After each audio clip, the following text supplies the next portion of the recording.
Hello दोस्तों, आज की कहानी है बेटी मुझे माफ़ कर दे। अखिलेश जी सुबह की सैर करके वापस लौटे ही थे कि उनकी पत्नी प्रभा ने शिकायत करनी शुरू कर दी। देखा आपने अपने बहू के रंग, मैंने पहले ही कहा था बेटा बेटा कहकर उसे सर पर मत चढ़ाओ।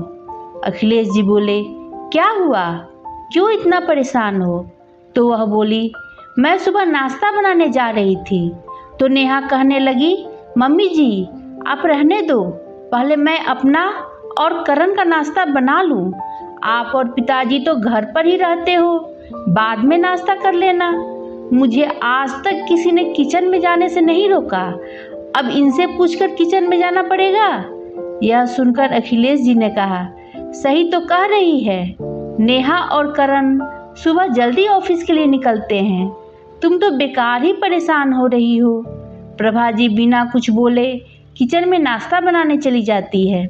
इसी तरह हर दिन बात बात पर प्रभा जी अपनी बहू नेहा से बहस करती रहती थी। एक दिन करण ने कहा, पापा मैं सोच रहा था कि, कहते कहते वह रुक जाता है। अखिलेश जी ने कहा, क्या बात है बेटा, साफ साफ बोल। तो करण बोला, पापा माँ और नेहा में हर दिन बहस होती रहती है, क्यों ना हम अलग रहने लगे। तभी वहाँ प्रभा जी आ जाती है और बोलती है, हाँ तो महारानी ने पट्टी पढ़ा दी। तो करण ने कहा, नहीं माँ ऐसी बात नहीं है, लेकिन ऐसे ही चलता रहा तो आगे बहुत परेशानी हो जाएगी। तभी अखिलेश जी बोले, बेटा जैसा तुम चाहो, अगर तुम्हें ऐसा लगता है तो यही सही, हम चाहते हैं कि सब खुशी खुशी रहे। यह सुनकर प्रभा जी रोने लगती है और कहती है, एक ही बेटा है हमारा और आप उसे भी अलग रहने की बात कर रहे हो। अखिलेश जी ने प्रभा को समझाते हुए कहा, जाने दो उसे, हम किसी को बांध कर नहीं रख सकते।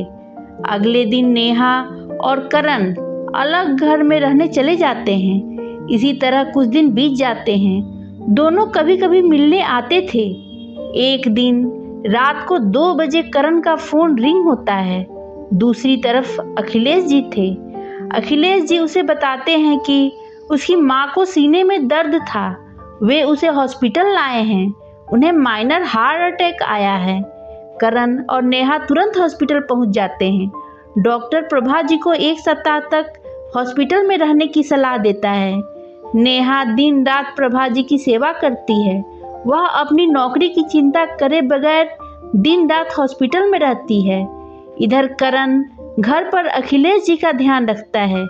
1 सप्ताह बाद जब डॉक्टर उन्हें डिस्चार्ज करता है तो नेहा कहती है, माँ को हम अकेला नहीं छोड़ सकते, हम अब माँ पिताजी के साथ रहेंगे।